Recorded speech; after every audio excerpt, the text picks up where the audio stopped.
मुझे ये यकीन है कि हमारे हालात इस तरह नहीं है, मैं शायद घर वापस ना आ सकूं। कोई भी अभी तक मेरे साथ किसी ने भी मेरे बच्चों को, मेरे बेटों को, मेरे भाइयों को एक साथ कभी बाहर नहीं देखा होगा। वजह यही है कि हम अभी भी अपने आप को सेफ नहीं समझते। सबसे बड़े दबाव तो वालिद साहब का बम रखना था और उसको शहीद करना था, जो मैं समझता हूँ कि इससे बड़ा दबाव कोई नहीं हो सकता। अब भी उसकी शहादत के बाद मेरे ऊपर फायर्स हुए हैं, सरकार बिल्कुल खामोश बैठा है। हर वो शख्स मुफ्ती साहब का मुखालिफ था जो दीन को बज़रिए माश समझता था। कुछ एक मुनज़्ज़म ग्रोह है हमारी पीछे कि वो साइबर क्राइम में भी इतने माहिर है कि हमारे बेशुमार पेजेस को उन्होंने ब्लॉक किया। बिस्मिल्लाहिर्रहमानिर्रहीम, अज़हर अली हूँ और आप देख रहे हैं डेली मैदान।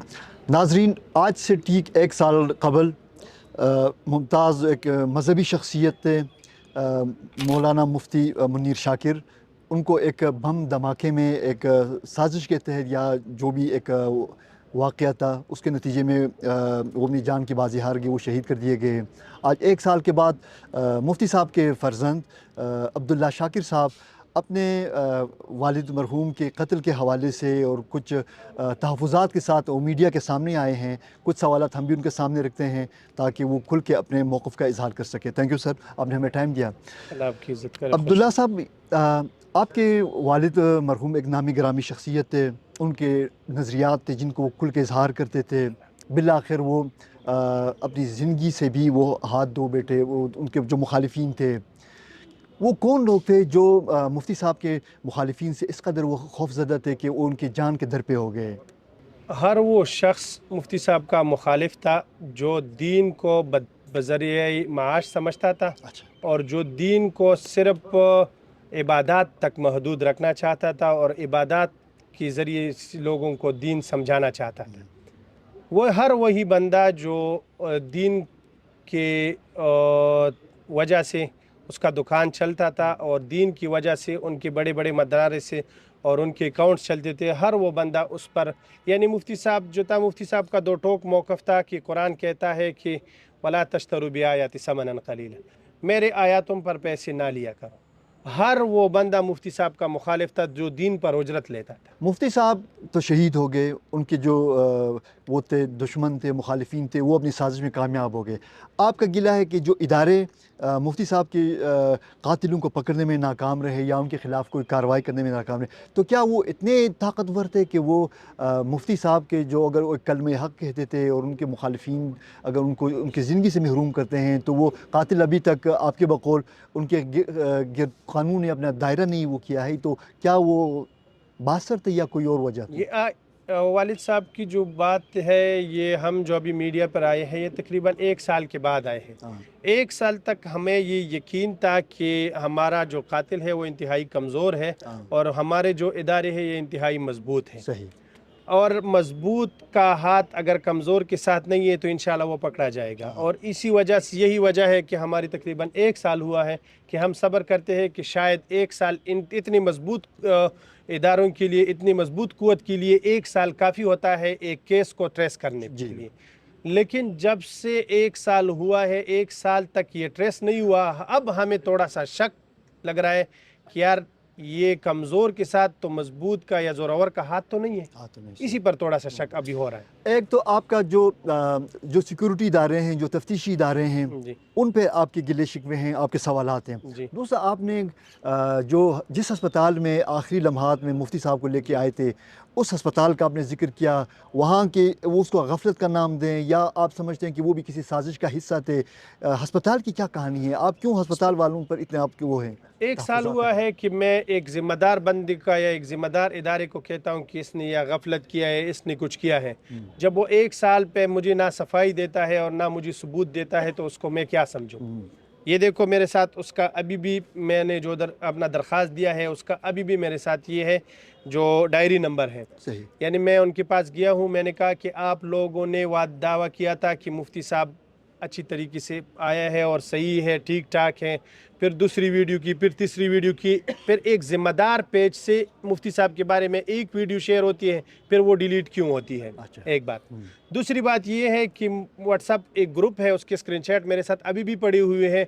उस ग्रुप में कुछ मैसेजेस हुए थे मुफ्ती साहब के बारे में। तो वो मैसेज एडमिन ने क्यों डिलीट किए? दूसरी बात। तीसरी बात, मुफ्ती साहब जो था, जितनी भी डॉक्टर्स हैं मैंने उनसे पूछा है, मुफ्ती साहब को ये नाफ की नीचे एनेस्थीसिया देना चाहिए था। सही फुल एनेस्थीसिया उसको क्यों दिया गया? सही और मुफ्ती साहब को किसकी इजाज़त से ऑपरेशन थिएटर लेके गए? सही किसने इसको साइन किया था? किसने इसको ये वो दी थी कि आप इसका ऑपरेशन करें? सही हम उधर मौजूद थे, मेरा भाई उधर मौजूद था, हमारे सारे साथी उधर मौजूद थे। किसके कहने से आपने इसको ऑपरेशन थिएटर पे लेके गए? सही किसके कहने से आपने इसका ऑपरेशन किया? किसके कहने से आपने फुल एनेस्थीसिया दिया? सही इसकी सफाइयाँ हमें दे दे। किसके कहने से वो डॉक्टर जो था, जिसको व्हाट्सएप के ज़रिए तस्वीरें भेज रहे थे लोग, और वो आता नहीं था, व्हाट्सएप के ज़रिए वो उसको ब्रीफिंग दे रहे थे, वो कौन था डॉक्टर? वो इतना क्यों, इसके लिए वो रोज़ा तोड़ना इतना क्यों ज़रूरी था कि हार्ट पेशेंट या इतने बड़ा शख्सियत आपके यहाँ आया है और आपको इस चीज़ की पड़ी है कि मैं अफ्तारी में बैठा हूँ? तो वो डॉक्टर कौन था, हमें दिखा दे कि ये कौन है। सही तो जब तक हमें ये नहीं दिखाया जाता, 1 साल हुआ है, हमें ये मुतमईन नहीं किया जाता, तो इसे यही वजह है, तो हमारा शक तो यकीन में बदल जाएगा। अच्छा, अब्दुल्ला साहब ही बताएं कि मुफ्ती साहब की शहादत के बाद आपने खुद बता दिया कि जो मुफ्ती साहब का जो एक वो नज़रिया था दीन के हवाले से, तो क्या उस नज़रिए से आप लोग को या आपके साथ आपके जो भी मुफ्ती साहब के जो जानशीन हैं उनको पीछे हटाने के लिए क्या आप पर कोई दबाव, कोई धमकी या कोई ये कहा जा रहा हो बिलवास्ता या बिला वास्ता कि बस उस नज़रिए की प्रचार आप ना करें, उस नज़रिए से आप पीछे हट जाएं, ऐसा कुछ आपके साथ? वालिद साहब का शहादत ही सबसे बड़ी दबाव, सबसे बड़ी वो था कि आप हट जाएं इस नज़रिए से। मेरे वालिद साहब का किसी के साथ ज़ाती कोई इख्तिलाफ, कोई भी बंदा नहीं बता सकते कि मुफ्ती साहब की फ़लाँ के साथ ज़ाती इख्तिलाफात हैं। अच्छा। सारी नज़रियाती इख्तिलाफात हैं। सबसे बड़े दबाव तो वालिद साहब का बम रखना था और उसको शहीद करना था, जो मैं समझता हूँ कि इससे बड़ा दबाव कोई नहीं हो सकता। अब भी उसकी शहादत के बाद मेरे ऊपर फायर्स हुए हैं, सरकार बिल्कुल खामोश बैठा है। अच्छा, अभी भी हम अकेले घूमते फिरते हैं, हमें कोई सिक्योरिटी नहीं दी जाती, हमारे ऊपर कोई नज़र नहीं होता है कि ये लोग जो है एक इतने बड़े बंदे के बेटे हैं या इतने बड़े तंजीम की वो है, तो लिहाजा इनको भी सिक्योर किया जाए। अभी तक ये हमारा नहीं होता है। और कुछ एक मुनज़्ज़म ग्रोह है हमारे पीछे कि वो साइबर क्राइम में भी इतने माहिर हैं कि हमारे बेशुमार पेजेस को उन्होंने ब्लॉक किया, अच्छा, हमारे बेशुमार चैनल्स को उन्होंने ब्लॉक किया है, अच्छा, हमारे चैनल पर उन्होंने कॉपीराइट दी है, हमारे व्हाट्सएप को उन्होंने हैक करने की कोशिश की है। वो लिंक भेजते हैं, हम बाकायदा उनको देखते हैं, हम उसको वॉइस करते हैं कि ये जो लिंक आपने भेजा है ये हरामीपन का लिंक है। अच्छा, हमें पता चलता है, लेकिन अभी तक इन सारी चीज़ों को कोई भी संजीदगी से नहीं लेता है। अच्छा, आपके बकौल आपके जो मुफ्ती साहब के जो मुखालिफिन थे वो उनके जान लेने के बाद भी वो खामोश नहीं बैठे हैं, वो आपको हर तरीके से वो आपको आपके ऊपर फायरिंग भी उन लोगों ने कराई है, आपके साथ जो साइबर अटैक्स भी आपके हो रहे हैं, तो इस तमाम माहौल में भी जो रियासती इदारों का किरदार क्या है?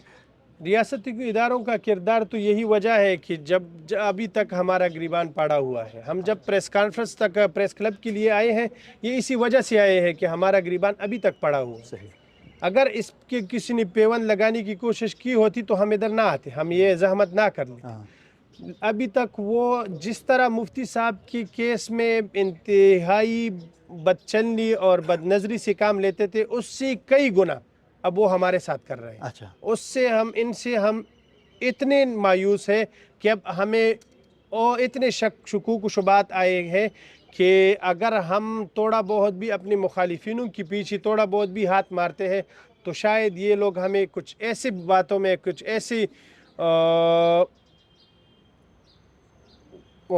मैं इसको क्या बोलूं, कुछ ऐसी वारदातों में हमें अंदर करें कि इनके साथ हमारा कोई लेना देना भी ना हो। सही। लेकिन ये हमें वही डाल बनाकर शायद अंदर करे, उनकी कोशिश अपनी जारी है। ज़ाती सिक्योरिटी के हवाले से आप मुतमईन हैं कि आप कितना अपने आप को महफूज समझते हैं? नहीं, मैं तो महफूज तो इसको बहुत दूर की बात है।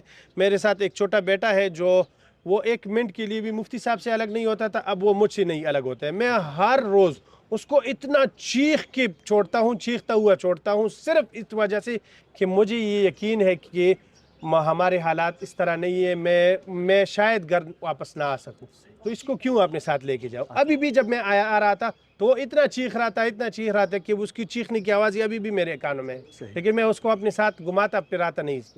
कोई भी अभी तक मेरे साथ किसी ने भी मेरे बच्चों को, मेरे बेटों को, मेरे भाइयों को एक साथ कभी बाहर नहीं देखा होगा। वजह यही है کہ ہم ابھی بھی اپنے آپ کو سیف نہیں سمجھتے. صحیح صحیح.